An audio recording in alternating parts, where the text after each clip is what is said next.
हृदय का शुद्धिकरण हो और हम भगवान के प्रति जो है हमारा प्रेम जागृत कर सके और जो वो हमारे हृदय में बैठे हैं उनकी वाणी सुन सके। तो आगे चलते हैं। अब महाराज प्रतापरुद्र, अभी मैं आज कल जैसे है आज फिर आपसे निवेदन करूंगा कि थोड़ा हम इंटरेक्शन करेंगे। तो इससे क्या है, एक तो नींद नहीं आएगी, सब जागृत रहेंगे, सबसे बड़ा पॉइंट। और दूसरा ये कि एक इंटरेस्टिंग बना रहेगा और आपको भी, आप उस लीला में घुस जाएंगे, क्योंकि जैसे हमने कल डिस्कस किया चैतन्य लीला बहुत साधारण लीला है। हाँ, 500 साल पहले हुई, हम कलयुग के जैसे लोग उसको रिलेट कर सकते हैं। रामायण और भागवत को रिलेट करना बहुत डिफिकल्ट होता है, लेकिन ये हम लोग इजीली रिलेट कर सकते हैं। तो सर्वभूम भट्ट, तो महाराज प्रतापरुद्र कटक गए थे, वहां से सर्वभौम भट्टाचार्य को पत्र लिखते हैं। उस पत्र में क्या लिखते हैं कि यदि मोरे कृपा न करीबे गौर हरि, राज्य छाड़ी योगी है इबा भिखारी। तो क्या बोल रहे हैं कि अगर गौरांग महाप्रभु मेरे ऊपर कृपा नहीं करेंगे तो मैं क्या करूंगा, राज्य छाड़ी और भिखारी, मैं ये राज्य छोड़ दूंगा और भिखारी बन जाऊंगा। यानी कि वो भगवान के लिए, भगवान की कृपा प्राप्त करने के लिए किस हद तक जाने के लिए तैयार थे। पिछली बार भी, कल भी हमने सुना दृढ़ता, हाँ, कि इस राज्य का क्या फायदा है, शरीर का क्या फायदा, और फिर वही सेम क्वालिटी कि मैं भिखारी बन जाऊंगा, मैं सब कुछ करने को तैयार हूँ लेकिन मुझे भगवान की कृपा चाहिए। तो प्रभुपाद बताते हैं कि हम भगवान की भक्ति के लिए प्राइस देने के लिए तैयार है। What price we are ready to pay. दृढ़ता। और जैसे कल हमने बताया, दृढ़ता कैसा, ये नहीं कि आज से 0 से 16 पे पहुंच जाए, नहीं प्रभु, दृढ़ता से धीरे धीरे 2 4 6 8 मानना, लेकिन धीरे धीरे प्रगति करना, अपनी सेवा को धीरे धीरे बढ़ाना। तो भट्टाचार्य को जब पत्र मिलता है, अभी बहुत इंटरेस्टिंग है, देखिए अभी सब क्या हो गया है, अभी बंगाल से भी 300 डिवोटी आ गए हैं। ठीक है, तो भट्टाचार्य क्या करते हैं, भट्टाचार्य पत्र देखी चिंता हना, भक्त गणे पासा गेला सही पत्र लाना। तो भट्टाचार्य को बहुत चिंता हो गई कि अरे राजा ऐसा कर देंगे तो कैसे चलेगा। तो वो तुरंत क्या करते हैं, भट्टाचार्य चिंता करते हैं और क्या करते हैं, भक्त गण पासा गेला, भक्तों के पास गए, क्योंकि अब तो 300 डिवोटीज आ गए हैं ना बंगाल से, तो उनके पास गए। तो अब डिवोटीज आए हैं और उन्होंने पत्र देखा, तो आपको क्या लगता है डिवोटीज क्या करेंगे? कौन बताएगा?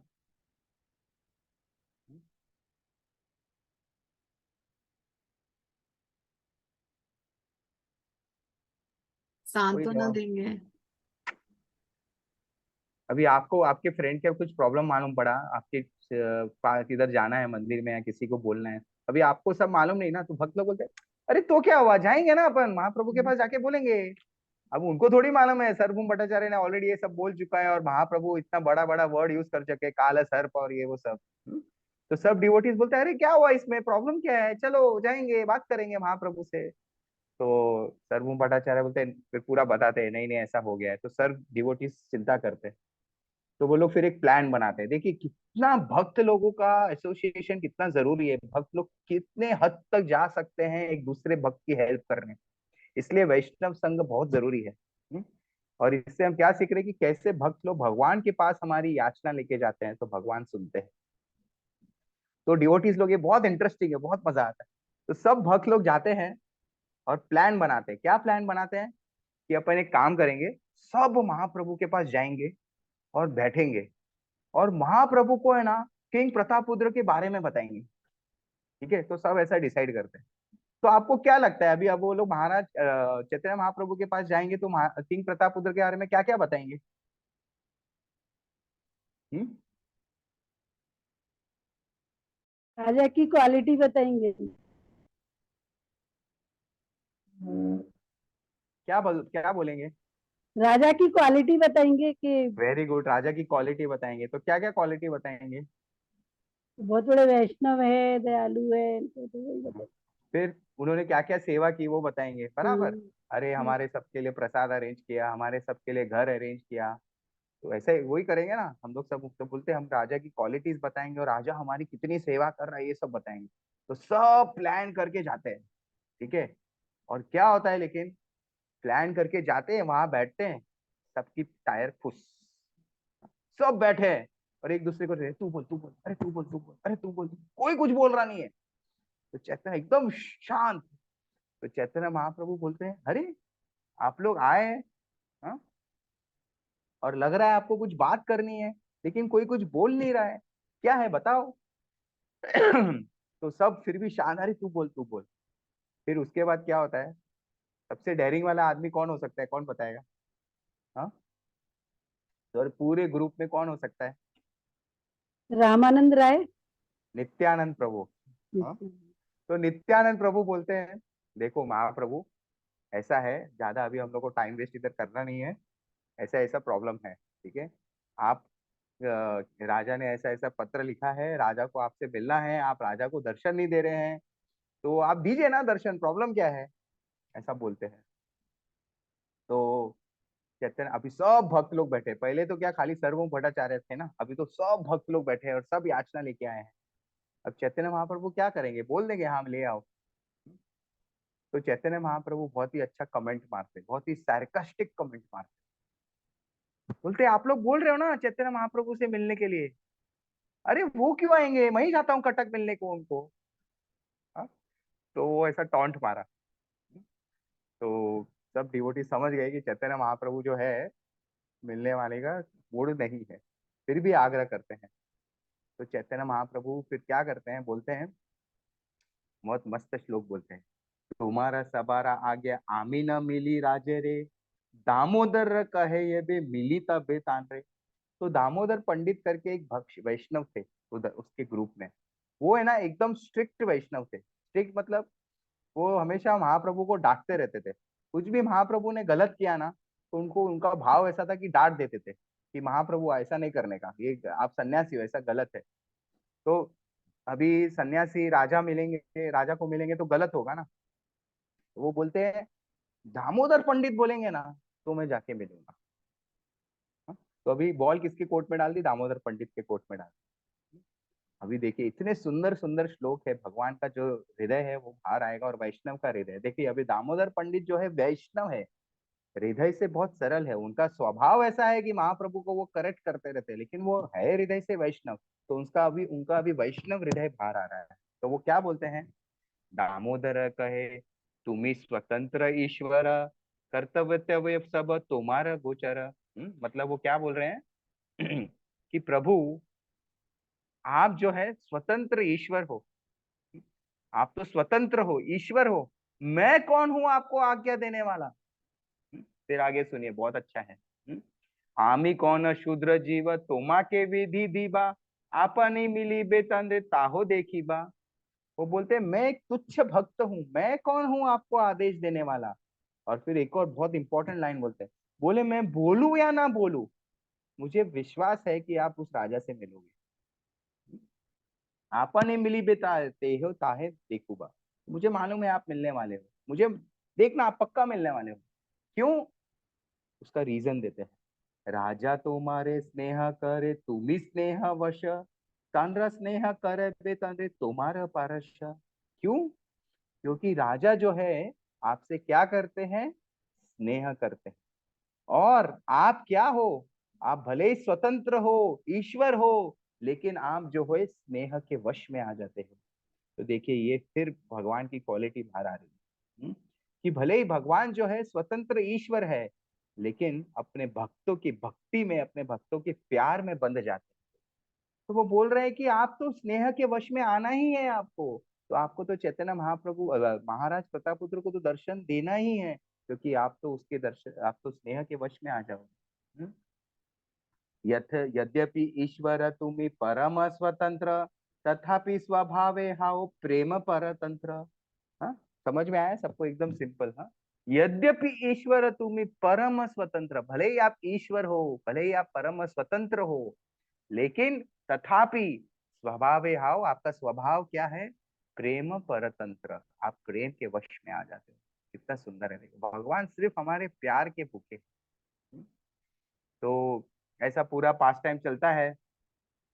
हम्म, लेकिन अभी क्या होता है, फिर भी अभी सब डिवोटी समझ गए, महाराज जब चैतन्य महाप्रभु ने कमेंट मारा कि मैं ही जाता हूँ कटक मिलने, तो अभी तो यानी कि चैतन्य महाप्रभु ने हाँ नहीं बोला है कि मैं मिलूंगा। तो अभी नित्यानंद प्रभु एक स्कीम निकालते हैं।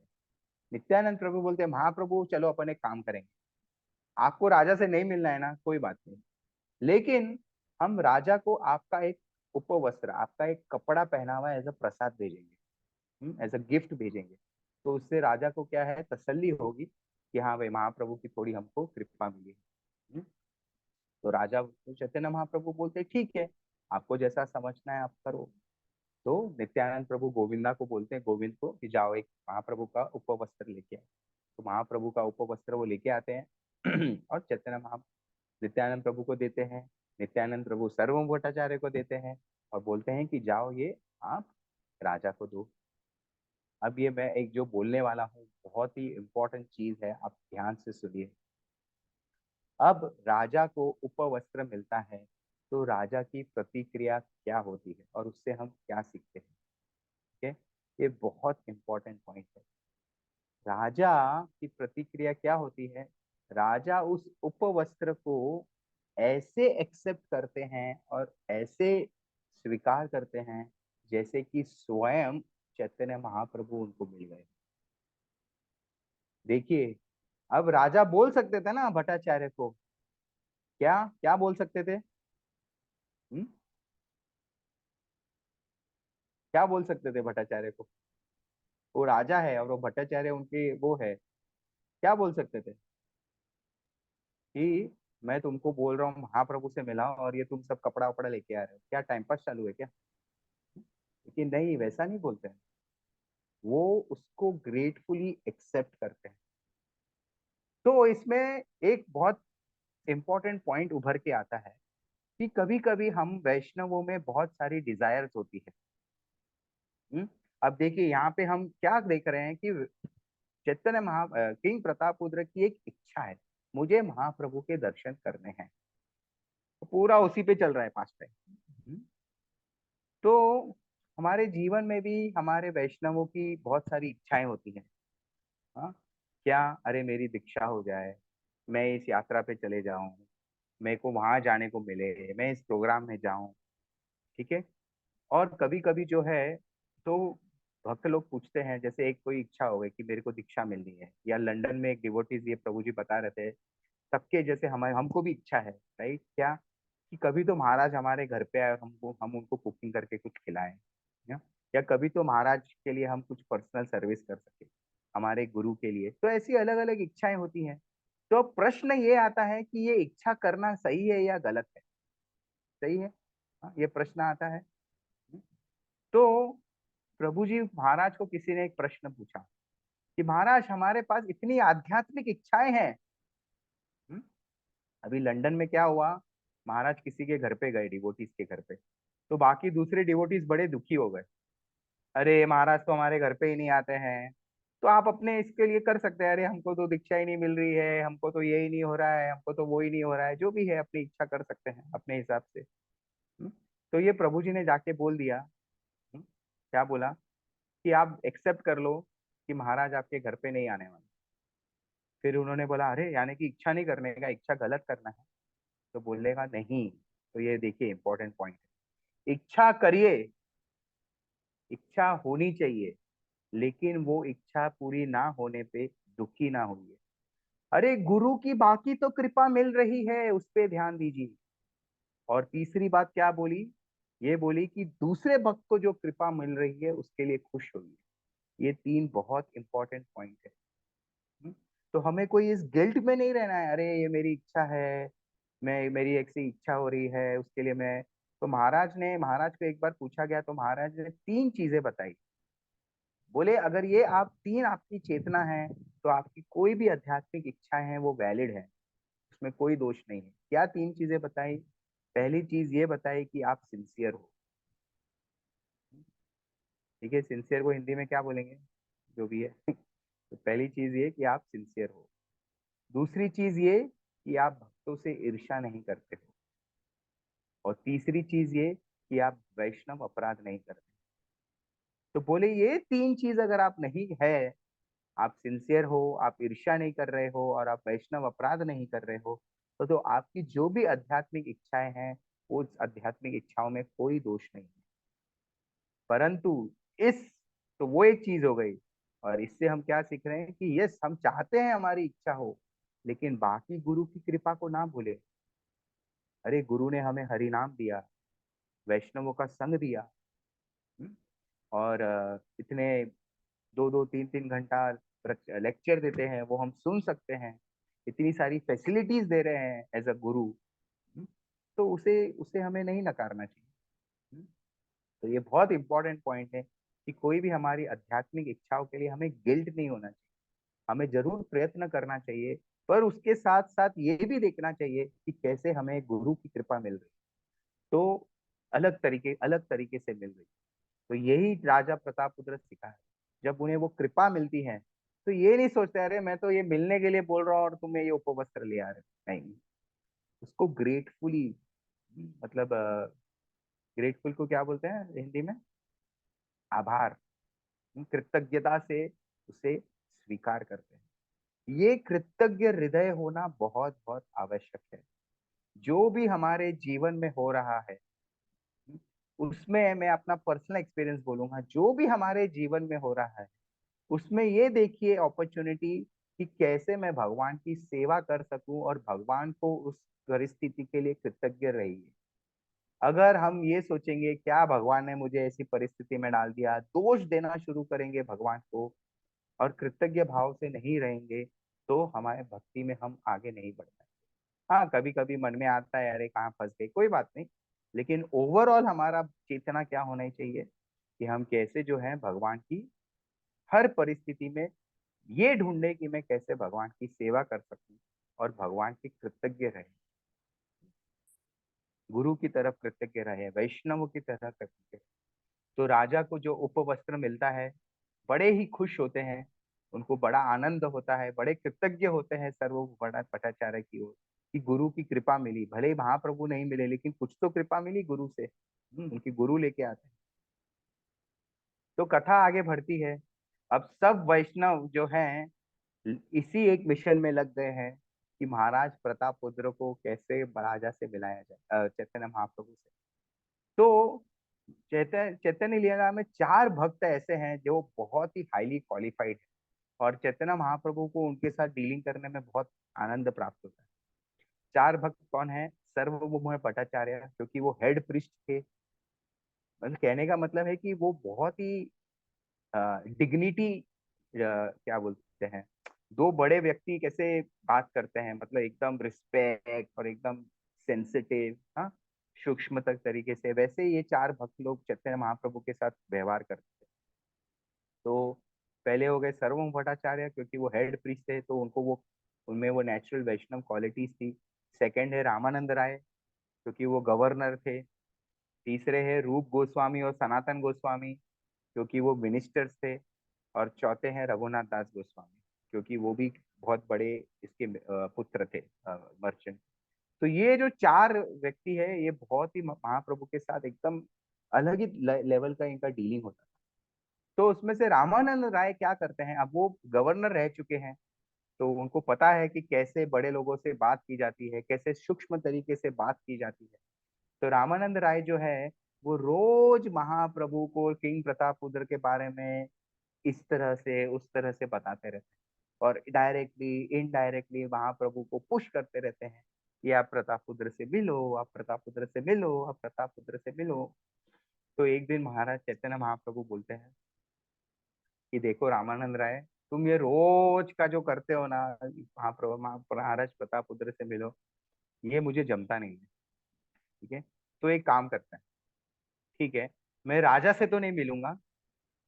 वो क्या बोलते हैं रामानंद राय को कि तुम एक काम करो, राजा के पुत्र को ले आओ मेरे पास मिलाने के लिए। क्यों? क्योंकि शास्त्रों में बताया गया है कि son is a representative of father. तो बोले तुम उसके पुत्र को ले आओ। तो जो चैतन्य महा किंग प्रतापरुद्र का पुत्र होते हैं, वो क्या होते हैं? बड़े ही यंग, मतलब 16-17 साल के युवक, अच्छे सांवला उनका कलर, हाँ, एकदम हैंडसम। और चैतन्य महाप्रभु और सब भक्त लोग उनको पीला पीताम्बरी वस्त्र पहनाते हैं और अच्छी अच्छी ज्वेलरी पहनाते हैं, और चैतन्य महाप्रभु के पास लेके जाते हैं। तो चैतन्य महाप्रभु क्या देखते ही क्या करते हैं तंद्रे देखी महाप्रभु कृष्ण स्मृति हैला, प्रेम वशे तंद्रे मिली कही ते लगीला। तो चैतन्य महाप्रभु क्या करते हैं, जैसे ही उनको, जैसे ही वो पुत्र को देखते हैं, क्या होता है, उनको किसकी याद आती है, कृष्ण की।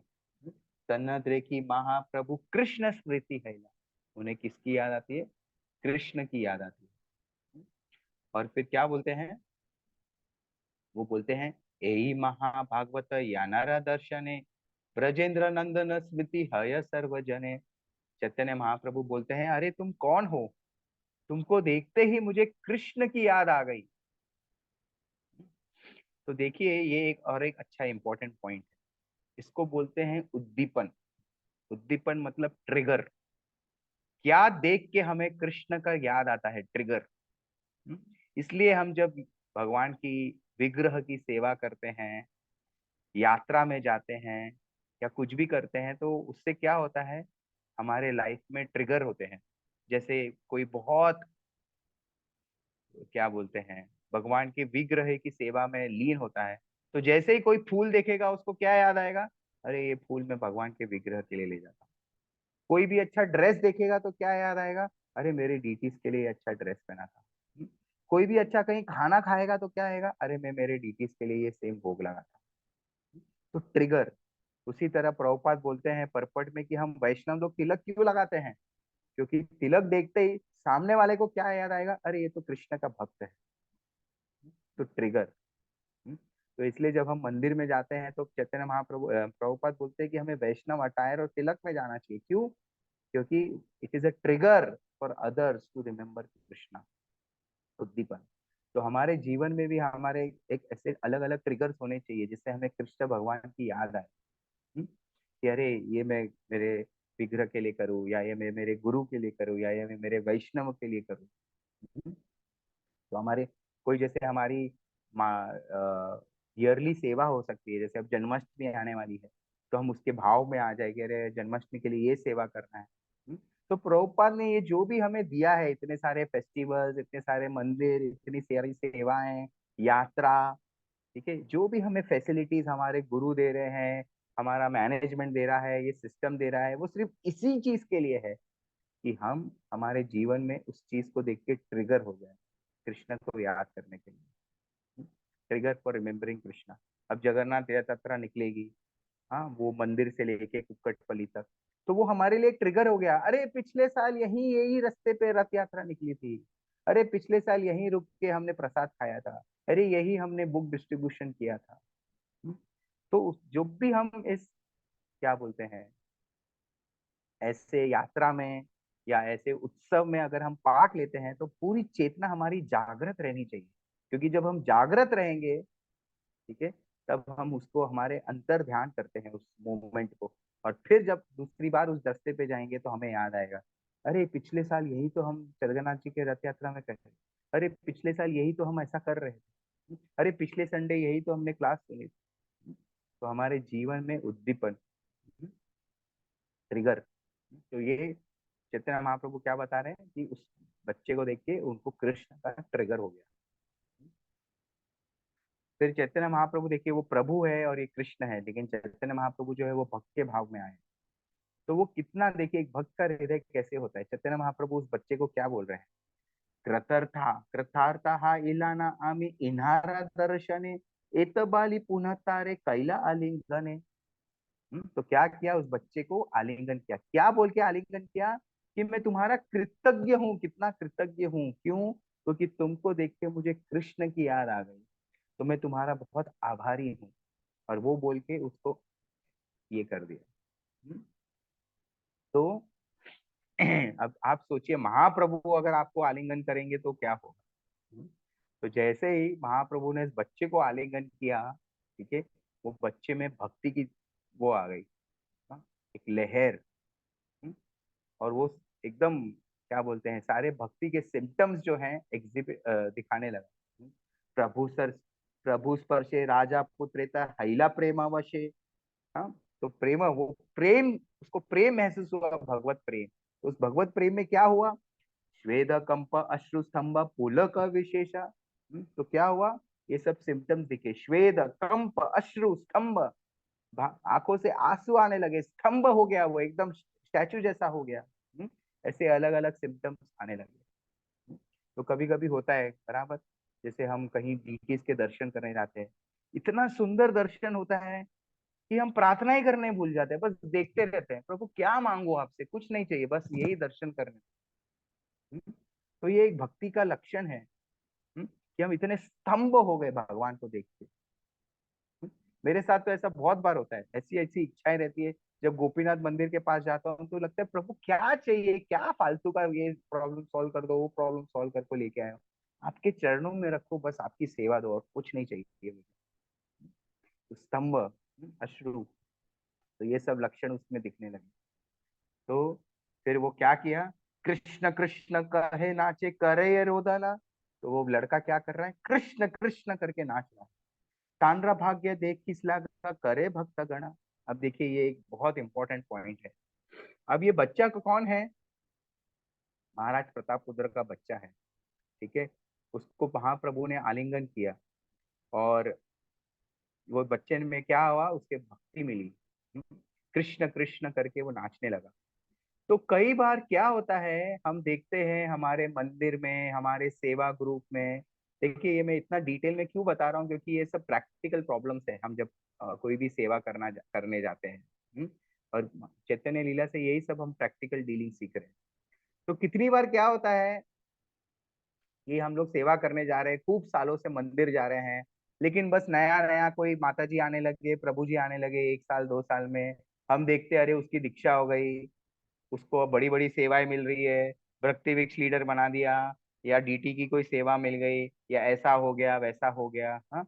कोई टीचर का रोल दे दिया, टीचर लीड टीचर बना दिया, कोई कल्चरल प्रोग्राम का लीड बना दिया, इधर उधर जो भी है सेवा दे दी। और फिर हमें क्या होता है, सेम पॉइंट, हमें ईर्ष्या होती है, दुख होता है, अरे ये क्या, हम बातें बनाने लगते हैं हमारे डिवोटी कम्युनिटी, कल का छोकरा आया हुआ और आज देखो। हम्म, कितने ऐसे 1 2 भक्त हैं महाराज दादानाथ महाराज के, बस 2 3 साल आए और महाराज ने उनको अपना पर्सनल सर्वेंट बना लिया। कोई सोचेगा ब्रह्मचारी में 15 साल से ब्रह्मचारी, और महाराज तो मेरी तरफ दिखते भी नहीं है। तो इससे चैतन्य महाप्रभु क्या सिखा रहे हैं, भक्ति वैष्णव, बाकी वैष्णव जब वो देखते हैं कि अरे ये राजा के पुत्र को इतनी कृपा मिली है, सब बहुत खुश होते हैं। तो चैतन्य लीला का ये एक बहुत बड़ा थीम है, ईर्ष्या नहीं होना, दूसरों के सुख में सुख होना और दूसरों के दुख में दुख होना। दूसरों को कृपा मिल रही है तो मैं बहुत सुखी हूँ। महाराज कितनी बार बोलते हैं ये पॉइंट कि अगर दूसरे को कृपा मिल रही है और आप सुखी हो, तो उसको जितनी कृपा मिली है उससे ज्यादा आपको भगवान कृपा देंगे। तो ये बहुत बहुत इंपॉर्टेंट पॉइंट है कि जो बाकी भक्त लोग थे उनकी प्रतिक्रिया क्या थी, बड़े खुश हुए, बड़े उल्लास हुए कि अरे वाह, राजा के पुत्र को ये कृपा मिल गई। और उस दिन से क्या हुआ, जो पुत्र है वो राजा का पुत्र जो है वो महाप्रभु का एक इंटरनल इंटीमेट एसोसिएट बन गया। बस आया एक दिन में और ऐसा महाप्रभु ने इतनी कृपा दे दी, तो महाप्रभु है वो। तो उसके बाद ये सब चल रहा है, ये सब चल रहा है स्नान यात्रा और रथ यात्रा के बीच में। ये 15 दिन में ये सब चल रहा है, कथा हो रही है। अब पहुंचते हैं हम रथ यात्रा के दिन। तो रथ यात्रा के दिन चैतन्य महाप्रभु सब भक्तों को लेके, अभी बीच में गुंडीचा मार्जनम होता है, उसके बारे में हम चर्चा नहीं करेंगे, उसके लिए चर्चा करने के लिए 2 3 दिन चाहिए खाली, इतना डिटेल में है वो पास टाइम और इतना इम्पोर्टेंट है, तभी और करेंगे उसको। तो आज अभी थोड़ा रथ यात्रा पे हम करेंगे। आज अगर 10 15 मिनट थोड़ा लेट होगा तो चला लीजिएगा। देखते हैं, विल ट्राई टू फिनिश। कथा में आनंद आ रहा है कि नहीं, कि सब सो गए?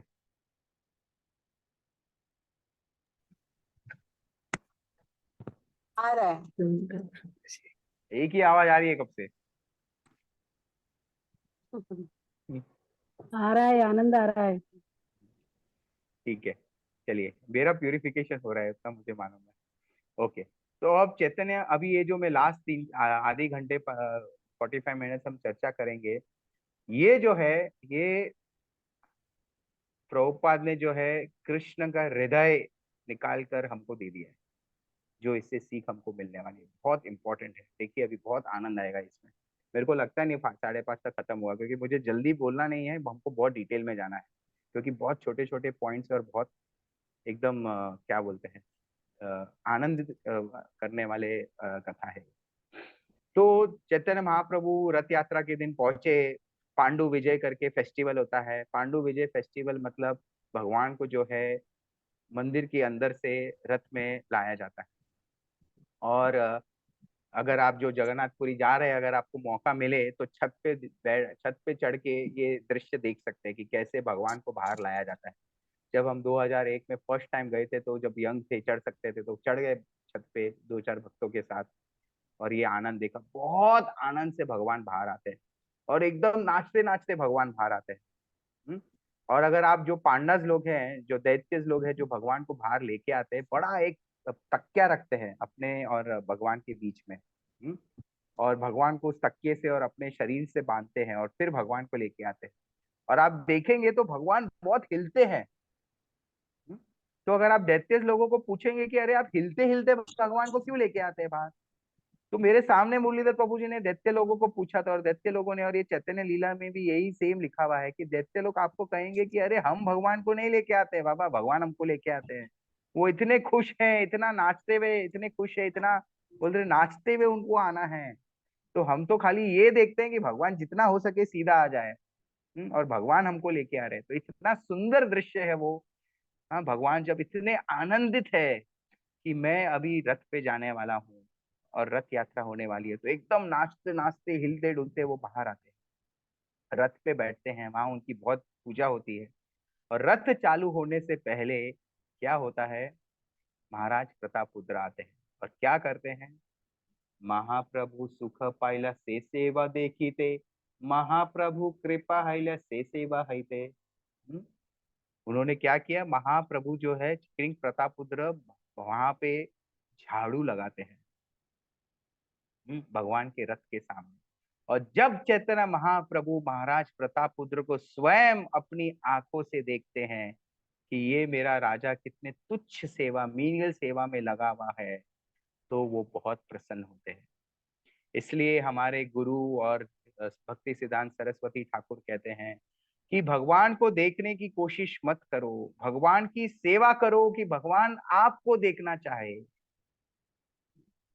तो जब भगवान चैतन्य महाराज प्रताप रुद्र ने जगन्नाथ जी की ऐसी सेवा की, तो महाप्रभु बहुत प्रसन्न हो गए। तो क्यों प्रसन्न हुए, ये बहुत इंपॉर्टेंट। राजा रा तुच्छ सेवा देखी प्रभु र तुष्ट मना, सेहित प्रसादे पाइला रहस्य रहस्य दर्शन। तो महाप्रभु क्यों खुश हुए, ये बहुत इंपॉर्टेंट श्लोक है। महाप्रभु ने क्या देखा, महाप्रभु ने ये नहीं देखा कि वो झाड़ू मार रहे हैं, महाप्रभु ने देखा कि वो किस चेतना में झाड़ू मार रहे हैं। उनकी चेतना क्या थी, उनकी चेतना ये नहीं थी देखो मैं बड़ा राजा हूँ, अभी मैं एक झाड़ू मारने वाला हूँ, कितना बड़ा राजा होते हुए भी मैं ये सेवा कर रहा हूँ, देखो वो सब। महाराज बताते हैं जब हमारे इस्कॉन की यात्रा किसी गवर्नर को, मिनिस्टर को, कोई इसको बुलाते हैं, तो उनकी चेतना क्या होती है, देखो इस्कॉन वालों ने मुझे बुलाया है रथ यात्रा का शुभारंभ करने, मीडिया वाले आ जाओ फोटो लो। तो महाराज बुलाते हैं, वह उनको क्या मिलेगा, पब्लिसिटी खूब मिलेगी, लेकिन भक्ति नहीं मिलेगी, थोड़ी सी मिलेगी। तो राजा की चेतना क्या थी, ये नहीं थी कि देखो मैं कितना बड़ा राजा हूं फिर भी ये तुच्छ सेवा कर रहा हूँ। राजा की चेतना सचमुच यही थी कि अरे मेरा सचमुच का पोजीशन क्या है, मैं तो दास हूँ, ये सब भगवान का ही है, मैं तो सिर्फ केयर टेकर हूँ। असली तो राजा भगवान ही है, जगन्नाथ जी है, इसलिए तो उनका नाम जगन्नाथ है। तो वो उस चेतना में कर रहे थे, ये बहुत इंपॉर्टेंट है। हम कोई भी सेवा कर रहे हैं, किस चेतना में कर रहे हैं, children programme, mentorship, cultural programme, कितने हमें सेवाएं दी जाती है, अरे किस चेतना में कर रहे हैं। इस चेतना में कर रहे हैं मैं हेड टीचर हूँ, मैं हेड मेंटर हूँ, मैं हेड ये हूँ, और दूसरों भक्तों के साथ लड़ाई कर रहे हैं। तो वो चेतना से हमें कोई भक्ति का वो नहीं हो। हम जो भी सेवा कर रहे हैं किस चेतना में कर रहे हैं, ये बहुत बहुत आवश्यक है। तो राजा की चेतना क्या थी, अगर हम कोई भी भक्तों के साथ सेवा कर रहे हैं, कोई भी, तो उसको ये देखिए कि कैसे उस सेवा का हम क्या करें, अपॉर्चुनिटी लें कि अरे इस भक्त की सेवा में कैसे कर सकूं और इस भक्त के साथ घनिष्ठ संबंध कैसे बना सकूं ताकि ये मेरे लिए प्रार्थना करे। तो कोई भी भक्तों के साथ सेवा कर रहे हैं तो ये हमारी चेतना होनी चाहिए, कंपटीशन की चेतना नहीं। कि ये चेतना नहीं। प्रभुपाद ने कहा, how you can show your love for me by how you cooperate with each other. तो ये बहुत इंपॉर्टेंट श्लोक है कि चेतना क्या है राजा की, कि मैं सचमुच जो हूँ भगवान का दास हूँ। फिर उसके बाद चैतन्य महाप्रभु जो है रथ यात्रा शुरू होती है, ठीक है। और चैतन्य महाप्रभु 7 कीर्तन के ग्रुप्स बनाते हैं, ठीक है। और 7 कीर्तन के ग्रुप, हर ग्रुप में 2 मृदंग प्लेयर, 2 करताल प्लेयर, 1 लीड सिंगर, हर लीड सिंगर के साथ 3 से 4 एको सिंगर और 1 लीड डांसर। तो अब मैं आपको बताता हूँ वो 7 ग्रुप कौन थे और उस 7 ग्रुप के लीड सिंगर और लीड डांसर कौन थे। आपको भले ही ये नाम याद नहीं रहेंगे, लेकिन आज ये नाम सुनने से हमारा शुद्धिकरण होगा। तो आइए सुनते हैं नाम। तो पहले लीड सिंगर थे, पहले ग्रुप के लीड सिंगर थे स्वरूप दामोदर गोस्वामी और उसके लीड डांसर थे अद्वैत आचार्य। दूसरे ग्रुप के लीड सिंगर थे श्रीवास ठाकुर और उसके लीड डांसर थे नित्यानंद प्रभु। तीसरे ग्रुप के लीड सिंगर थे मुकुंदा और उसके लीड डांसर थे हरिदास ठाकुर। चौथे ग्रुप के लीड सिंगर थे गोविंद घोष, वासुदेव घोष, घोष ब्रदर्स और उसके लीड डांसर थे वक्रेश्वर पंडित। चौथे ग्रुप के थे डिवोटीज जो पुलिया ग्राम से आए थे और उसके लीड डांसर थे रामानंद राय। और छठा ग्रुप आया था शांतिपुर के डिवोटीज और उसके लीड डांसर थे अद्वैत आचार्य के पुत्र अच्युत आनंद। और 7वां ग्रुप जो था वो आया था श्रीखंड से और उसके लीड डांसर थे रघुनंदन और नरहरि। तो ऐसे लीड सिंगर हर ग्रुप के और लीड डांसर।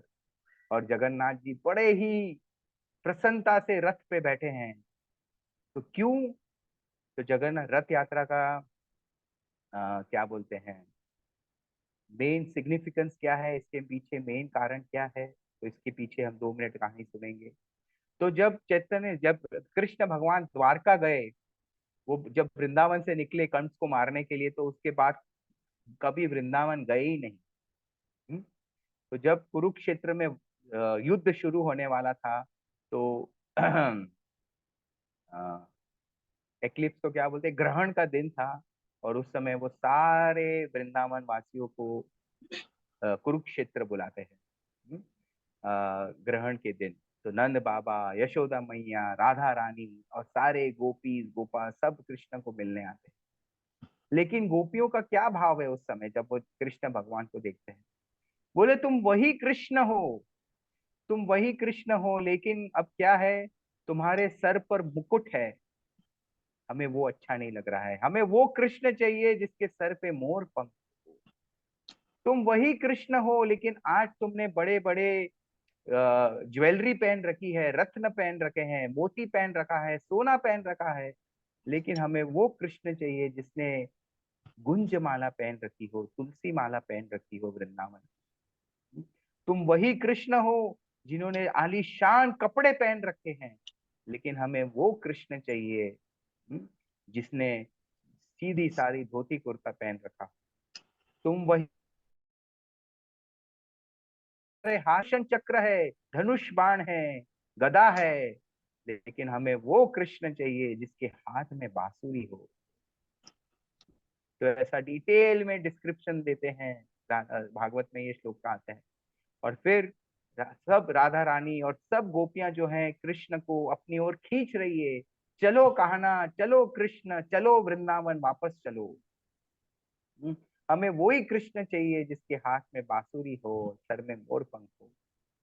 तो कुरुक्षेत्र से सभी गोपियां कृष्ण को खींच रही हैं वृंदावन की तरफ। तो रथ यात्रा जो है वो यही दर्शाता है कि भगवान जो है, जगन्नाथपुरी मंदिर बोला जाता है कुरुक्षेत्र है और गुंडीचा मंदिर जो है वो वृंदावन। तो यथ यात्रा क्या है कि भगवान को कुरुक्षेत्र से वृंदावन लिए जा रहा है। तो जब भगवान वृंदावन जा रहे हैं, इसलिए बहुत बहुत प्रसन्न है कि मैं फिर जा रहा हूँ अपने घर, अपने वृंदावन, अपनी गोपियों से मिलने, गोपा से मिलने। तो भगवान बहुत बहुत प्रसन्न है, इसलिए नाचते नाचते बाहर आते हैं, रथ पे बैठते हैं। तो रथ खींचने का महत्व क्या है?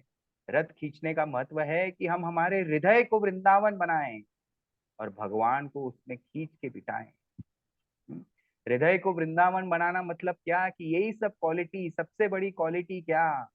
सरलता, ईर्ष्या ना होना, और इसी चेतना में रहना कि मैं तो सिर्फ भगवान का सेवक हूँ, भगवान का भी नहीं, भगवान के भक्तों का सेवक हूँ।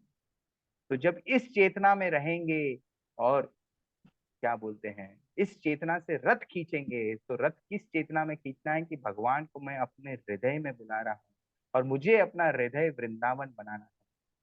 वृंदावन की विशेषता क्या है? वृंदावन की विशेषता यही है कि वहां सब लोग एक दूसरे से प्रेम से रहते हैं और खाली एक ही केंद्र है कि कृष्ण की सेवा कैसे कर सके, कृष्ण भगवान की सेवा कैसे कर सके, कृष्ण को हम कैसे खुश कर सके।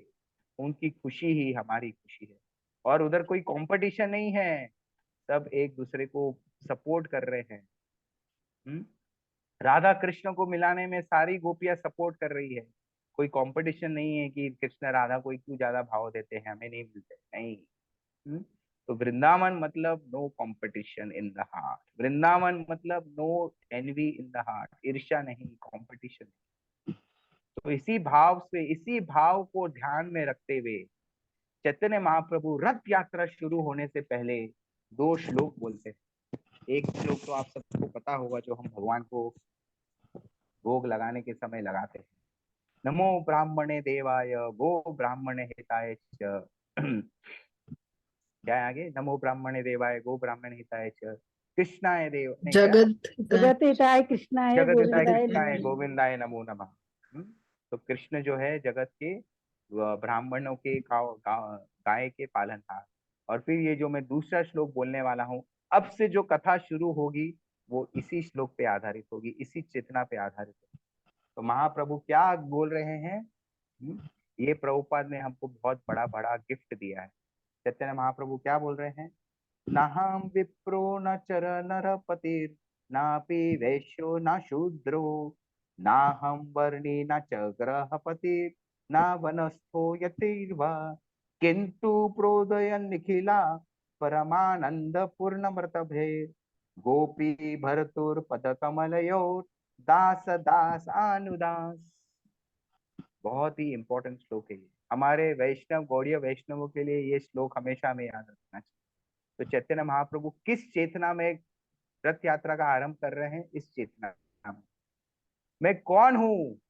ना मैं ब्राह्मण हूँ, ना मैं शूद्र हूँ, ना मैं क्षत्रिय हूँ, ना मैं वैश्य हूँ, ना मैं ब्रह्मचारी हूँ, ना मैं गृहस्थ हूँ, ना मैं वानप्रस्थ हूँ, ना मैं सन्यासी हूँ। मेरा एक ही मेरी आइडेंटिटी है, एक ही मेरी पहचान है। वो क्या है? मैं गोपियों के पद कमल, मैं गोपियों के जो पद है उनका दास दास अनुदास हूँ। तो मैं सिर्फ भक्तों का, गोपी कौन है? भक्त है, भक्तों का दास का दास का दास हूँ मैं। यही चेतना है। तो ये चेतना को हमें जागृत करना है और हर जीवन के हर पल में देखना है कि कैसे मैं इस चेतना के साथ काम कर सकूं। तो इस चेतना के साथ महाप्रभु यात्रा, रथ यात्रा शुरू करते हैं। कितना टाइम है हमारे पास? आए, आधी घंटा हो जाएगा। तो इस चेतना के साथ महाप्रभु रथ यात्रा शुरू करते हैं और जो महाप्रभु नृत्य करते हैं उसका क्या बोलते हैं, विश्लेषण करने के मैं योग्य नहीं हूँ और ना मैं करने वाला हूँ। आप लोग सब चैतन्य चरितामृत पढ़ सकते हैं। क्या नृत्य महाप्रभु का, 7 ग्रुप। लेकिन उस नृत्य के समय कुछ कुछ विशेष घटनाएं होती हैं, वो डिस्कस करना बहुत जरूरी है। तो क्या आप लोग तैयार है अभी आगे की कथा के लिए? हाँ वेरी गुड। समझ में आ रहा है ना सबको अभी तक कि हाँ खो गए, हाँ। सो गए? ओके। तो चैतन्य महाप्रभु, हमने कितने ग्रुप बनाए थे कीर्तन के? साथ 7। Very good. तो 7 ग्रुप बनाए। तो चैतन्य महाप्रभु जब रथ यात्रा शुरू हुई, ये प्रार्थनाएं ऑफर की, तो डांस करना शुरू किया। और जब डांस करना शुरू किया तब क्या हुआ, तब सबको लगा, सातों के सात ग्रुप को लगा कि चैतन्य महाप्रभु सिर्फ हमारे ग्रुप में डांस कर रहे हैं। तो चैतन्य चरितामृत कृष्णदास कविराज गोस्वामी बताते हैं कि चैतन्य चरितामृत में कि ये वैसे ही था जैसे रास लीला हो रही थी, कि सब गोपियों को लग रहा था कि कृष्ण तो सिर्फ मेरे साथ नृत्य कर रहे हैं। ये द्वारका के जैसे था, जहां कृष्ण की 16,108 रानियां थी और सबको लगता था कि कृष्ण तो सिर्फ मेरे साथ है। तो उसी तरह सब कीर्तनियों को लग रहा था कि अरे महाप्रभु तो सिर्फ मेरे पास है। लेकिन किसी को नहीं समझ में आ रहा था, क्यों? क्योंकि सब ग्रुप में थे ना, सब डांस कर रहे थे, तो उनको कैसे मालूम पड़ेगा, वो लोग तो अपने ग्रुप में डांस कर रहे हैं। लेकिन केवल 2 व्यक्ति को पता चला कि ऐसी लीला हुई। कौन था वो 2 व्यक्ति, पता है किसी को, या कोई गैस? चैतन्य प्रभु। नहीं, चैतन्य महाप्रभु तो खुद कर रहे थे। Nityananda Prabhu. Okay, nice guess. Anyone else? और कोई? तो वो 2 व्यक्ति थे, सर्वभौम भट्टाचार्य और महाराज प्रताप रुद्र।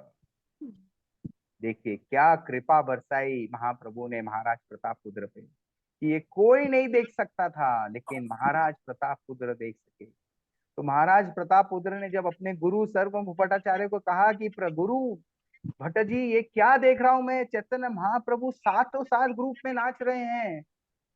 तो चैतन्य महाप्रभु, तो सर्वभौम भट्टाचार्य ने क्या कहा, भाग्यवान तुम्ही इन्हारा हस्तस्पर्श पहिला। नहीं सॉरी, ये दूसरा श्लोक। तो महाप्रभु ने कहा सर्वभौम भट्टाचार्य ने कि अरे तुम बड़े भाग्यवान हो, तुम्हारे ऊपर प्रभु ने विशेष कृपा की है। देखिए कैसे कैसे इनडायरेक्टली कृपा आ रही है। प्रताप रुद्र को क्या करना है, महाप्रभु से मिलना है, लेकिन महाप्रभु मिल नहीं रहे हैं, लेकिन बाकी सब कृपा बरसाते जा रहे हैं। क्या क्या कृपा बरसाई, उपवस्त्र भेजा, उनके बच्चे को बुलाया, और अभी ऐसा अपना चमत्कार दिखा रहे हैं। तो भगवान की कृपा अलग अलग रूप में आती है, उसे हमें पहचानना चाहिए। एक ही चीज पे फोकस नहीं, अरे मैं चाहती हूँ ये हुआ ही नहीं, नहीं, भगवान की बड़ी कृपा रहती है हम पे, भगवान की कृपा को पहचानना चाहिए। तो महाप्रभु ऐसे डांस करते रहे, चलता रहा, इतना डांस करते थे कि महाप्रभु का डांस देख के लिए जगन्नाथ जी का रथ रुक जाता था। और बहुत अच्छा अच्छा डिस्क्रिप्शन है कि एक बार रथ रुक गया, क्यों रुका, क्योंकि चैतन्य महाप्रभु रथ के पीछे चले गए डांस। तो जगन्नाथ जी को महाप्रभु दिख नहीं रहे थे, तो जगन्नाथ जी रुक गए। और बड़े बड़े लोग ने बहुत कोशिश की रथ को खींचने के लिए, लेकिन नहीं हुआ। फिर महाप्रभु ने पीछे से रथ को जाके जरा सा अपने सर से धक्का दिया और रथ आगे चल पड़ा। तो ऐसे बड़ी सुंदर सुंदर लीलाएं हुई रथ यात्रा के समय। अब 2 लीला और स्पेशल हुई, वो हम सुनेंगे। तो एक समय ऐसा आया कि सातों ग्रुप जो है डांस करते करते एक ग्रुप बन गया। पूरा 7 ग्रुप एक ग्रुप में मर्ज हो गया। अब आप जगन्नाथपुरी में जो गए हैं देखेंगे कि रथ यात्रा के समय बहुत बहुत भक्त लोग आते हैं, तो उस समय भी आते थे। तो सब भक्त लोगों को महाप्रभु को प्रोटेक्ट करना था। तो वो लोग ने क्या किया, जैसे देखते हैं ना, हम हमारे रथ यात्रा में भी देखते, कोई महाराज लोग आते तो हम उनके आजू बाजू सर्कल बना लेते हैं, ताकि बाकी भक्त लोग डांस करते हुए महाराज को स्टेप ना कर दे, उनको हर्ट ना कर दे। करेक्ट। तो उसी भावना में सभी लोगों ने क्या किया, भक्त लोगों ने, चैतन्य महाप्रभु बीच में डांस कर रहे हैं और उसके आजू बाजू सर्कल बना दिए। तो पहला 4 सर्कल बनाए। तो पहला सर्कल बनाया नित्यानंद प्रभु, क्योंकि वो एकदम प्रोटेक्टर है ना, बलराम जी के रूप में है, बलराम जी का मूड है। तो पहला सर्कल बनाया नित्यानंद प्रभु। फिर दूसरा सर्कल बनाया श्रीवास ठाकुर और भक्तों ने। तीसरा सर्कल बनाया महाराज प्रताप रुद्र और उनके सैनिकों ने। और चौथा सर्कल बनाया बाकी और पंडितों ने, वैष्णवों ने। तो क्या हुआ, चैतन्य महाप्रभु डांस कर रहे हैं और किंग प्रताप रुद्र ऐसे उठ उठ के देख रहे हैं, और उनके आगे था श्रीवास ठाकुर। तो प्रभु का डांस करते करते श्रीवास ठाकुर भी मग्न हो गए और बड़े ही मग्न से देखने लगे। तो महाराज प्रताप रुद्र के बीच में आ गए, देख नहीं पाए चैतन्य महाप्रभु का डांस। तो चैतन्य महाप्रभु के क्या बोलते हैं, महाराज प्रतापरुद्र के एक सैनिक थे, हरिचंदन, कुछ तो नाम है ऐसा, हरिचंदन। तो वो देख रहे थे, अब वो भी सेवा के भाव में थे, तो वो भी देख रहे थे कि अरे महाराज प्रतापरुद्र देखना चाहते हैं, लेकिन श्रीवास ठाकुर बीच में आ रहे हैं, तो हम कैसे ऐसे देते कि अरे हट हट, भीड़ में ऐसा। तो वो श्रीवास ठाकुर को ऐसा तो ऐसा नहीं हटता। दूसरी बार किया, नहीं हटता। तीसरी बार किया, श्रीवास ठाकुर को इतना गुस्सा आया कि अरे मैं चैतन्य महाप्रभु का डांस देख रहा हूँ और तुम मुझे मेरे डांस में देखने में डिस्टर्ब करो, सीधा मोड़े और थप्पड़ मार दिया उस सैनिक को। तो अब देखिए, ये बहुत इंपॉर्टेंट चीज है, थप्पड़ मारा। अभी किंग प्रतापरुद्र ने क्या किया वो बहुत सीखने लायक। किंग प्रतापरुद्र ने, वो हरिचंद जो है सैनिक है, बड़ा उत्तेजित हुआ, बड़ा ही क्या बोलते हैं, गुस्सा आया उसको, लेकिन महाराज प्रतापरुद्र ने उसको रोक लिया और ये श्लोक कहा, भाग्यवान तुम्ही येणारा हस्तस्पर्श पहिला, आमारा भाग्य नहीं तुम्ही कृतार्थ हैला। क्या बोला, अरे तुम बड़े भाग्यवान हो कि एक वैष्णव का तुम्हें स्पर्श मिला है। जब ये सब भक्तों ने देखा कि अरे, अभी तक सब भक्तों ने महाराज प्रतापरुद्र के बारे में सुना था, किसी ने उनको देखा नहीं था, खाली सर्वम भट्टाचार्य उनसे मिलते थे क्योंकि वो राजा थे, लेकिन वहां पे सब भक्तों ने देखा। ये बहुत एक इंपॉर्टेंट पॉइंट में बोलने वाला हूँ, वो क्या, कि जब भी हम उत्तेजित होते हैं, हमको कोई उत्तेजित करता है, प्रोवोक, उस समय हमारी क्या प्रतिक्रिया होती है, वो इम्पोर्टेंट है। जो मन का अंदर है वो सही में बाहर आता है हम जब उत्तेजित होते हैं। तो यहाँ पे सब लोग ने देखा कि महाराज प्रतापरुद्र जो है और उनके जो सैनिक है, बहुत उत्तेजित उनको किया गया, प्रोवोक किया गया, लेकिन उनका जो रियल हृदय है वो बाहर आया। तो ये हमें सोचना चाहिए कि how we react when we are provoked. हमें जब कोई छेड़ता है तब हम कैसे रिएक्ट करते हैं, जो रिएक्ट करते हैं यानी कि वो हमारे हृदय में है। अगर तो ये हम चिंतन कर सकते हैं कि हमारा हृदय में कितना क्रोध है, लस्ट है, एंगर है, जब हम प्रवोक होते हैं यही बाहर निकलता है ना। अकबर और बीरबल की एक कहानी बोलता हूँ। एक बार राजा अकबर के कोर्ट में एक आदमी आया, और वो कम से कम 50 लैंग्वेजेस जानता था, पर्शियन, स्पेनिश, उर्दू, हिंदी, मराठी, तेलुगु, सब। और उसने राजा को चैलेंज किया, बोले मेरी मदर टंग कौन सी है, मुझे देख के मुझे बताओ, क्योंकि वो हर भाषा इतने आसानी से बोल सकता था। तो बीरबल ने बोला मुझे एक दिन दे दो। बोले ठीक है। और वो ठंडी का समय था, आगरा की ठंडी। और उस बीरबल ने क्या किया, अपने जासूसों को लगाया, बोले ये कहाँ रहता है पता लगाओ। तो पता लगाया वो कहाँ रहता है, और रात को वो सो रहा था, और सोते सोते उसके ऊपर ठंडे पानी का बाल्टी डाल दिया। तो जैसे ही उसके ऊपर ठंडा पानी डाला, उठ के जिस भाषा में उसने गाली दी वही उसकी मदर टंग। क्योंकि जब हम प्रवोक होते हैं, जो हमारे हृदय में होता है वो ही बाहर आता है। तो ये बहुत दर्शाता है कि महाराज प्रतापरुद्र का हृदय सचमुच सेवा भाव में था।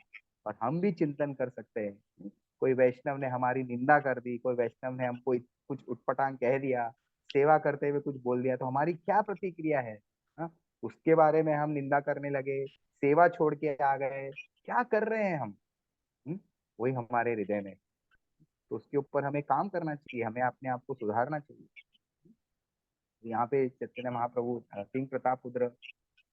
अब एक और बड़ा टेस्ट देखिए, कितने टेस्ट हो रहे हैं महाराज प्रतापरुद्र के, ये सब उनके टेस्ट हो रहे हैं। उनकी वैष्णव क्वालिटीज बाहर आ रही है, एक एक एक एक एक एक। तो इससे क्या वैष्णव क्वालिटी उनकी बाहर आई। तो आज हमने क्या क्या देखा है, वैष्णव क्वालिटी बाहर आई कि वो कितने कृतज्ञ थे, कितने जो भी कृपा मिल रही थी, वो कैसे स्वीकार कर रहे थे, किस चेतना में भगवान की सेवा कर रहे थे, और क्या चेतना थी उनकी, किस नजरिए से वो एक भक्त को देखते हैं कि अरे तुम कितने भाग्यवान हो कि तुम्हें एक भक्त का स्पर्श मिला। अब एक और टेस्ट, बोलो इससे बड़ा और क्या टेस्ट हो सकता है। महाप्रभु इतनी जल्दी कृपा नहीं देने वाले हैं, कृपा दे चुके हैं लेकिन पर्सनली नहीं, इतनी जल्दी नहीं मिलेंगे। अब एक और बड़ा टेस्ट सुनना चाहेंगे, और एक बड़ा टेस्ट। यस प्रभु जी। ये एक और टेस्ट ऐसा है, सांप सीढ़ी खेलते हैं आप लोग, या देखा होगा। हाँ, तो एक सांप होता है 98 पे, वो डसा तो सीधा किधर आते हैं अपन? एक पे, हाँ, एक पे आ जाते हैं ना, नीचे एक सीधा। पे या नहीं तो दो लास्ट पे नहीं तो जीरो चार पे, पे। हाँ नीचे जीरो, आ जाते हैं। पूरा नीचे 98 से जीरो, ये वही वाला टेस्ट है। ये एकदम एक के बाद एक टेस्ट पार कर रहे हैं। अब ये 98 वाला टेस्ट, ये 98 वाला टेस्ट क्या है सुनिए आप लोग। तो चैतन्य महाप्रभु जैसा मैंने बताया, डांस कर रहे हैं, डांस कर रहे हैं, डांस करते करते कभी उछल रहे हैं, कभी रूई के जैसे एकदम हल्के, कभी गोवर्धन जैसे भारी, जैसे पहाड़ के जैसे हो जाते थे, इधर से उधर उछल रहे, गिर रहे, डांस कर रहे हैं। तो किंग प्रताप रुद्र जैसे मैंने बताया वहीं थे डांस करते करते। जब तो एक बार डांस करते करते चैतन्य महाप्रभु महाराज प्रतापरुद्र के गोद में जाके गिर जाते हैं। और जैसे ही महाराज प्रतापरुद्र के गोद में गिरते हैं, उठते हैं, और चैतन्य महाप्रभु देखते हैं कि मैं किसकी गोद में गिरा था, अरे ये तो राजा है, प्रतापरुद्र है। तो चैतन्य महाप्रभु हंसते नहीं है, अरे राजा मैं मिलने वाला हूँ तुमसे। सैकड़ों भक्त है उधर, सैकड़ों लोग है उधर। चैतन्य महाप्रभु क्या प्रतिक्रिया करने वाले हैं? चैतन्य महाप्रभु ये श्लोक बोलते हैं, राजा देखी महाप्रभु करे न दिखारा, छी छी विषय स्पर्श हिला हमारा। चैतन्य महाप्रभु सब भक्तों के सामने जोर जोर से चिल्ला के बोल रहे, छी छी मैंने किसको छू लिया, छी छी मैंने किसको छू लिया। सोचिए, ये होता है महाराज प्रतापरुद्र के साथ। अब हमारे साथ ऐसा होगा तो क्या होगा? सब भक्तों के सामने निंदा, निंदा भी नहीं बोल सकते, इंसल्ट या जो भी, महाप्रभु उनके ऊपर गिरते हैं और बोलते हैं, छी छी मैंने किसको छू लिया। और वो देखते ही महाप्रभु जो है, महाराज प्रतापरुद्र, हम्म, अब देखिए हमारे भक्ति में ये ऐसे टेस्ट आएंगे। हम्म, उस समय हम क्या प्रतिक्रिया देखते हैं ये बताएगा कि हम 98 से 10 के 2 पे आ गए या 98 को हमने क्रॉस कर दिया। तो महाराज प्रतापरुद्र के पास दो चॉइस थी। पहली चॉइस ये कि ये छोड़े, अरे मैं राजा हूँ, ये सन्यासी अपने आप को क्या समझता है, इतने दिन से मैं ट्राई कर रहा हूँ, भाड़ में जाए, चलो अपने महल में। सबके सामने मेरी ऐसी निंदा की, अपने आप को समझता क्या है। ऐसा हम वो सोच सकते थे, ऐसा हम हमारे भक्तों के बारे में भी सोचते हैं। कभी कभी हम मंदिर में कोई सेवा करते हैं, कोई भक्त हमें जोर से कुछ बोल देता है, अलग अलग सेवाओं में अलग अलग कठिनाइयां आती है। तो उस समय एक चॉइस ये है, अरे क्या करूं इस सेवा करके, बेकार है ये प्रोसेस, कोई फायदा नहीं है, क्या फर्क है इन भक्तों में और बाहर के लोगों में, ये भक्त लोग भी चीटर है, बेकार है, छोड़ दो सब और चले आओ। एक वो प्रतिक्रिया। और दूसरी, नहीं, तो किंग प्रतापरुद्र ने क्या किया, अपने गुरु का आश्रय लिया, भक्तों का आश्रय लिया। और सर्वभौम भट्टाचार्य ने फिर वही किया जो उन्होंने पहले किया था, उम्मीद दी, हौसला दिया। तो किंग प्रतापरुद्र जो है बहुत डर गए, क्योंकि अरे इतने सबके सामने चीची बोला, और महाप्रभु ने ऐसा हैवी पर्सनालिटी थे वो। तो प्रभु र वचन राजा र मन हैला भया, सर्वभूम कहे तुम्ही न कर संशया। तो क्या है, मन हैला भया, महाप्रभु राजा जो है डर गए, अरे ये क्या हो गया। सर्वभूम ने कहा तुम चिंता मत करो, और वो उनको विश्वास दिलाते हैं, अरे ये भी महाप्रभु की कृपा ही है, जो कि वो सबके सामने बताना चाहते हैं कि देखो महाराज प्रतापरुद्र किस कोटि, किस उच्च कोटि के भक्त है, मैं ऐसे व्यवहार कर रहा हूँ तो भी भक्ति नहीं छोड़ के जा रहे हैं। तो वो दर्शाना चाहते थे महाप्रभु। तो जयदेव भट्टाचार्य फिर भी उनको उत्साह देते, हौसला देते, तुम मत करो संशय, कृपा मिलेगी। तो हमारे भक्ति में कभी कभी ऐसे टेस्ट आएंगे, अरे वहां जाते जाते जाते रह गया, टेस्ट आएगा, उस समय हमें उम्मीद नहीं छोड़नी है, भक्ति नहीं छोड़नी है। उस समय अगर भक्ति छोड़ दी, तो फिर जीरो पे आना पड़ेगा। तो कुछ भी ऐसे हो हमारे जीवन में, और कुछ भी कैलामिटी आ सकती है, कोई बीमारी, जॉब लॉस, पैसों का लॉस, उस समय हमें ये सोचा, अरे भक्ति करके क्या फायदा, इतनी बीमारी आ रही है, इतना पैसों का लॉस हो रहा है, मतलब 98 पे दस लिया हमें और 2 पे आ गए। भक्ति पे विश्वास नहीं छोड़ना है, भगवान ऐसी परीक्षाएं लेंगे, यही महाप्रभु दर्शा रहे हैं। तो वैष्णवों का आश्रय बहुत बहुत जरूरी है।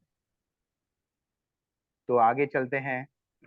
फिर सब ये हो रहा है और फिर एक जगह जाके रुकते हैं, और वल्लभ गार्डन करके है। जो जगन्नाथपुरी जा रहे हैं 2-3 दिन रुकेंगे, वल्लभ गार्डन जा सकते हैं। तो वल्लभ गार्डन में चैतन्य महाप्रभु रेस्ट लेते हैं, और अकेले रेस्ट ले रहे हैं।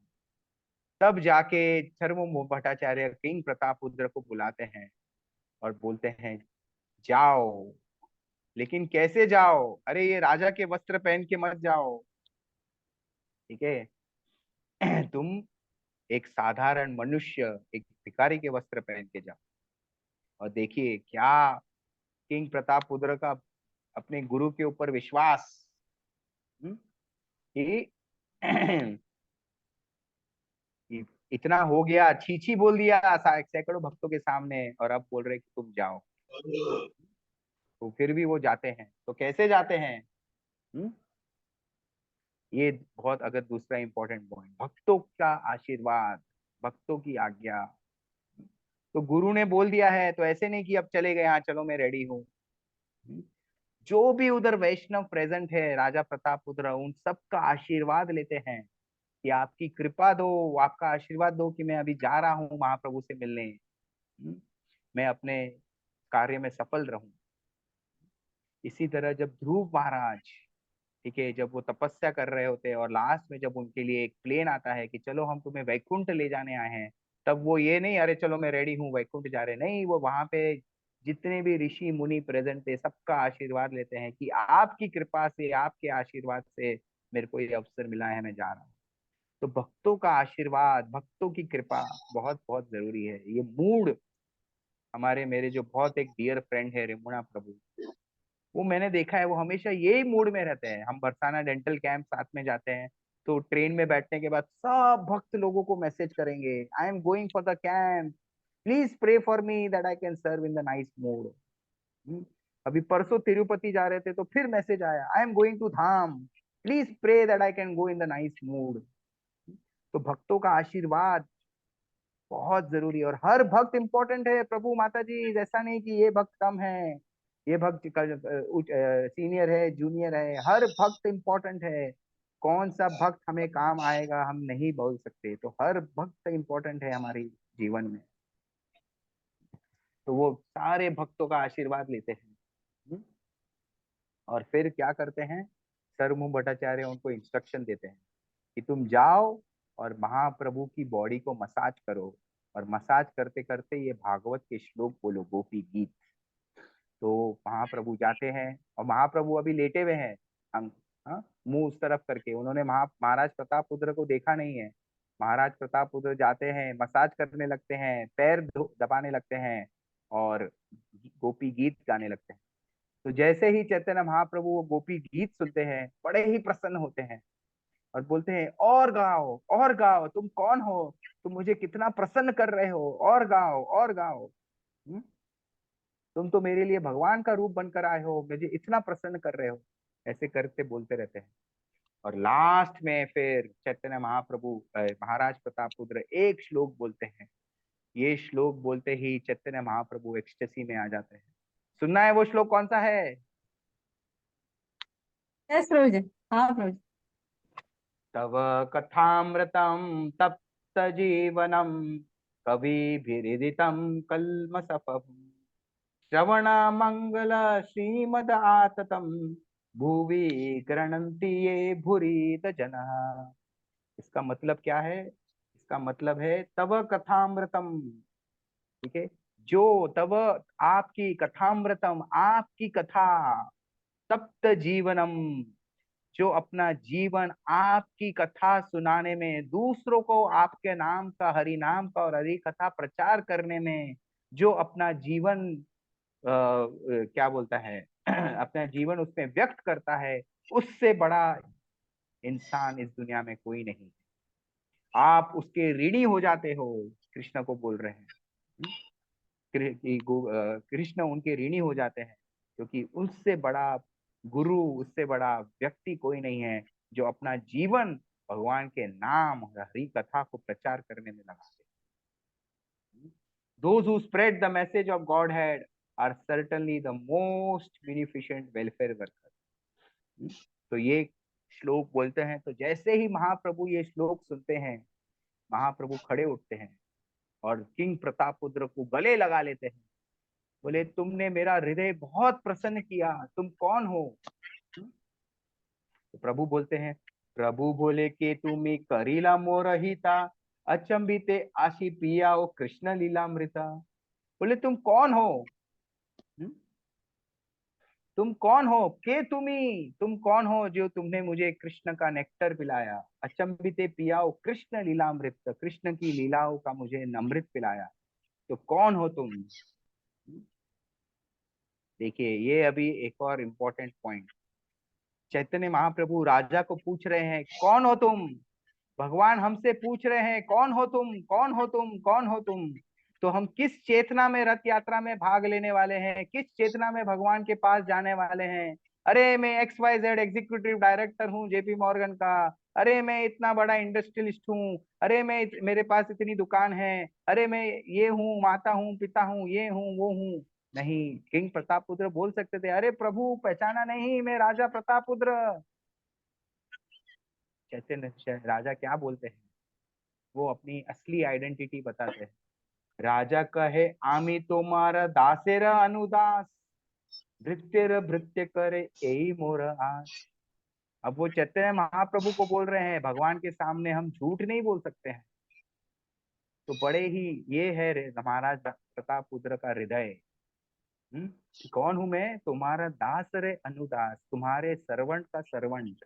और मेरी अभिलाष क्या है? यही मोरी आश क्या है, मेरी आशा कि मैं आपकी भक्तों की सेवा कर सकूं।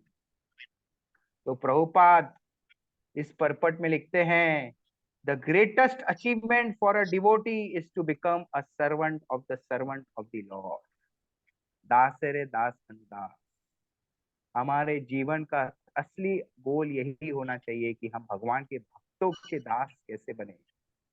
और यही गिफ्ट भगवान ने, हम चैतन्य महाप्रभु ने देने आए, और यही गिफ्ट प्रभुपाद ने हमको दिया, ये चेतना। यही चेतना से हम सही में सुखी रह सकते हैं।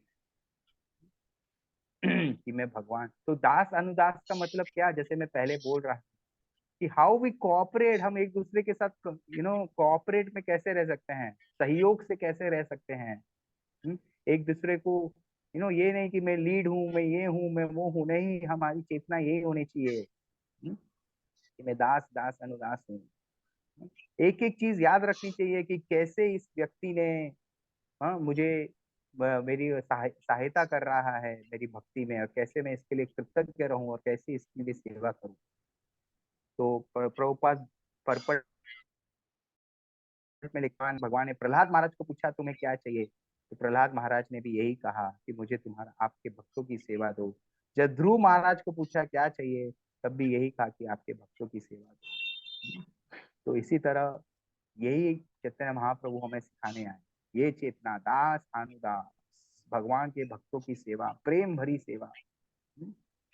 नहीं तो हम इस जन्म मृत्यु के चक्रव्यूह में फंसे रहेंगे। जन्म मृत्यु जरा व्याधि, ये जीवन की हमारी सही प्रॉब्लम है, और उसी में हम फंसे हुए हैं। कोई सुखी नहीं है, सब सुखी होने का ड्रामा कर रहे हैं। असली सुख माता जी प्रभु खाली भगवान की सेवा में है, हरि नाम में है, हरि कथा में है। अपने आप को लीन कर लो हरि नाम में, हरि कथा में। हाँ, पूरे हमारे व्यवहारिक जीवन जीना है, लेकिन कैसे जीना है? इसी चेतना में, हर क्षण ये सोचते हुए कि ये भगवान का जो है, जिसके मैं डील कर रहा हूँ, ये भगवान का पार्षद है, मैं इससे इसकी सेवा कैसे कर सकूं। तो उसी चेतना में हमें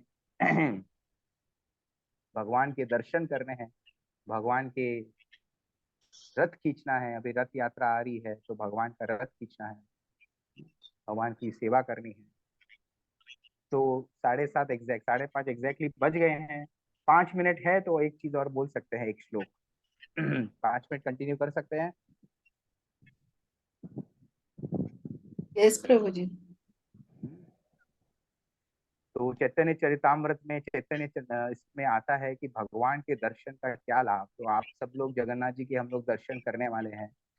तो कभी कभी ये होता है कि अरे इतने सैकड़ों लोग भगवान के पास दर्शन करने आए हैं, मैं भी आया हूँ, मैं भी आई हूँ, क्या भगवान हमें देख भी रहे हैं? हम्म? तो देखिए भगवान के दर्शन, कैसे दर्शन का लाभ क्या है, उसके ऊपर एक श्लोक बोलेंगे और इससे हम हमारी कथा को विराम देंगे। हम्म? कैवल्यम नरकटये त्रिदश पुर आकाशत पशुपासते तुरदंतेन्द्रिय कल सर्प पतली पृथक दंष्ट्रायते विश्वं पूर्णं सुखायते विधि महेन्द्र कीर्तायते यत् करुण कारुण्य काटक्ष कटाक्ष वैभवतम तम गौरम एव सुमः। तो इसमें श्लोक में क्या कहा गया है? कारुण्य कटाक्ष। कारुण्य कटाक्ष, कटाक्ष मतलब भगवान ऐसे देख रहे हैं, कटाक्ष नजरों से। भगवान हमें पूरा नहीं देख रहे हैं, कटाक्ष अच्छा ये भी आया है क्या? अच्छा इतने तिरछी लोग, अच्छा नजर में। तिरछी नजर, वेरी गुड, कटाक्ष। तो केवल कटाक्ष, केवल्यम, केवल कारुण्य कटाक्ष, केवल कारुण्य भरी कटाक्ष, तिरछी नजर से देखने का 5 फायदे इस श्लोक में बताए गए हैं। पहला फायदा, हाँ, केवल्यम नरकायते। हाँ, केवल्यम नरकायते मतलब कि मुझे नरकायते मतलब इस भौतिक जीवन में मेरी जो दुख मिल रहा है, उससे दुख से भी मुझे मुक्ति नहीं चाहिए। हम्म? मतलब भक्ति में इतना सुख मिल रहा है, भगवान का नाम लेने में इतना सुख मिल रहा है कि मुझे इस दुख से भी मुक्ति नहीं चाहिए। केवल्यम नरकायते। दूसरा, त्रिदशापुर आकाश पशुपासते। हम्म?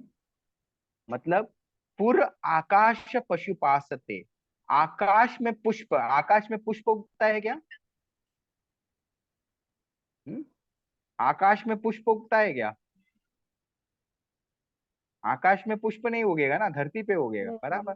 तो आकाश पे पुष्प उगाए थे मतलब कि हम ऐसे ड्रीम में रह रहे हैं कि आकाश में पुष्प उड़ रहा है, उग रहा है। मतलब हमें इंद्र भोग भी नहीं चाहिए, क्योंकि ये इंद्र भोग क्या है? ये इंद्र भोग है आकाश में पुष्प उगाने के लायक। तो त्रिदशापुर आकाश पुष्पाय से। फिर दुर्दंतेन्द्रिय कलश पर सर्प पतली, काला सर्प पतली पृथक दंष्ट्रायते। तो हमारी जो इंद्रियां हैं ये काले सर्प की तरह है। और जैसा हम कल डिस्कस कर रहे थे कि काला सर्प जो है वो क्या है, बहुत डेंजरस होता है, लेकिन उस काले सर्प के अगर हम फन निकाल दे तो वो कुछ हमारा बिगाड़ नहीं सकता। तो हम जब भगवान की खाली कारुण्य कटाक्ष, खाली तिरछी नजर से भगवान हमको देखते हैं, तो उसका एक फायदा क्या होता है कि हमारे इंद्र भोग की इच्छा जो है वो नष्ट होने लगती है। अब कोई बोलेगा अरे इंद्र भोग नहीं करूंगा तो जीवन में सुखी कैसे रहूंगा? हाँ? तो उसका आंसर नेक्स्ट लाइन में है। विश्वम पूर्ण सुखायते, हमें विश्व का पूर्ण सुख महसूस होगा। क्योंकि हमारी चेतना क्या है? अरे खाली भगवान की सेवा करना हमारी चेतना है। जब हम उस चेतना में रहते हैं तो सही में सुखी रहते हैं। भोग की चेतना और योग की चेतना, भोग की चेतना में हम हमेशा दुखी रहेंगे, योग यानी कि सेवा की चेतना में हम हमेशा सुखी रहेंगे। तो वो चेतना जागृत होती है। और लास्ट में विधि महेंद्र दिश चकितायते। महेंद्र दिश मतलब मेरे को कोई, चकितायते, कितायते मतलब कीटाणु की तरह है क्या? महेंद्र दिश मतलब कोई भी पोजीशन।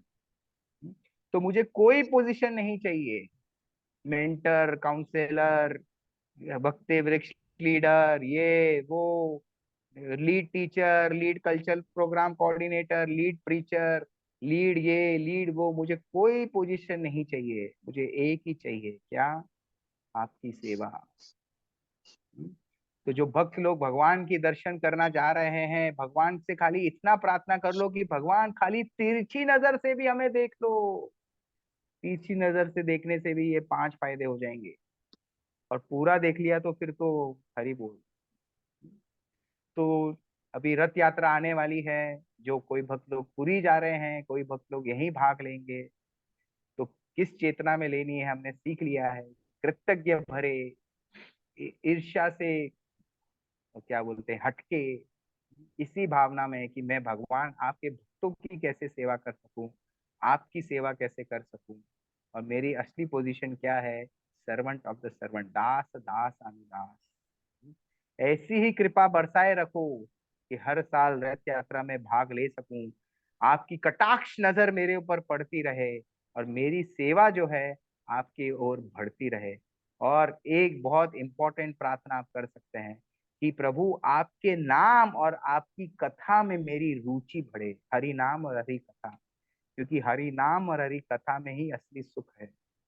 हरि नाम और हरि कथा में आपकी रुचि बढ़े। तो इसी मैसेज के साथ हम हमारे 2 सेशन के सीरीज को विराम देंगे। उम्मीद करता हूं कि आपने चैतन्य लीला का थोड़ा आस्वादन लिया। चैतन्य लीला आप लोग पढ़ सकते हैं, बहुत ही सुंदर लीला है और ऐसे बहुत ही सुंदर सुंदर उसमें लेसन्स हैं। और मेरी तरफ से कोई त्रुटि हुई हो तो माफ करना, लेकिन मेरा तो बहुत सेल्फ प्यूरिफिकेशन हो गया। मुझे बहुत आनंद आया ये कथा वापस बोलने में, जिसके हम योग्य नहीं हैं, लेकिन मैंने खुद अपने जीवन में बहुत कुछ सीखा जब ये कथा में पढ़ रहा था, सुन रहा था।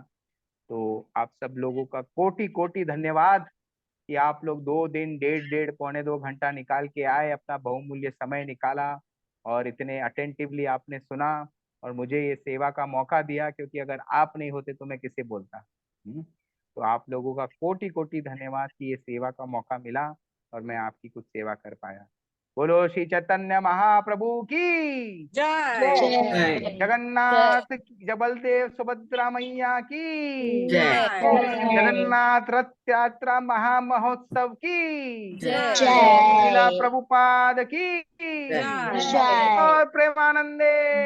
हरे हरि हरि हरि बोल। हरे कृष्णा। वांछा कल्पतरुभ्यश्च कृपा सिंधु एव च पतितानां पावनेभ्यो वैष्णवेभ्यो नमो नमः। हरे कृष्णा। किसी का कोई प्रश्न, comment, you can take, otherwise we can end the class.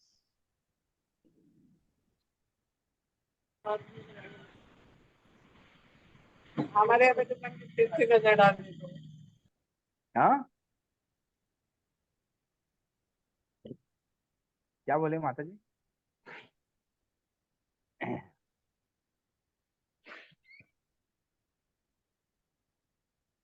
हरे कृष्णा प्रभु जी।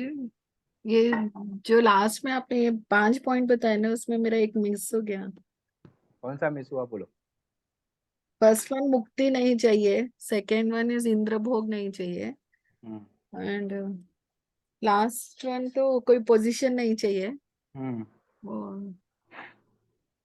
बीच तीसरा दुर्दंतेन्द्रिय कल सर्प पतली प्रोकत दंस्त्रायते, मतलब काले सर्प का जो है दंस्त्र, उसके फन निकाल दिए हैं। मतलब इंद्र जो है हमारे प्यूरिफाई हो रहे हैं, इंद्र भोग की इच्छा मरती जा रही है। और इंद्र भोग की इच्छा मरने से क्या हो रहा है? चौथा पॉइंट, विश्वम पूर्ण सुखायते, मतलब हम पूर्ण तरीके से सुखी हैं क्योंकि सेवा की भावना उत्पन्न हो रही है। तो भगवान जगन्नाथ जी से प्रार्थना कीजिए कि प्रभु कटाक्ष नजर से भी देख लिया तो हमारा उद्धार हो जाए।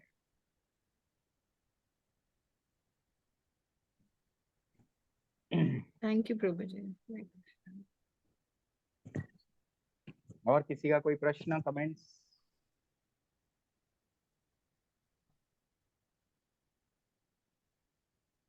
तो चैतन्य लीला बहुत स्वीट है। हम कोशिश करेंगे हर महीने में कोई एक छोटा छोटा 5 टाइम लेके इस ग्रुप के साथ हम चैतन्य लीला कर सकते हैं।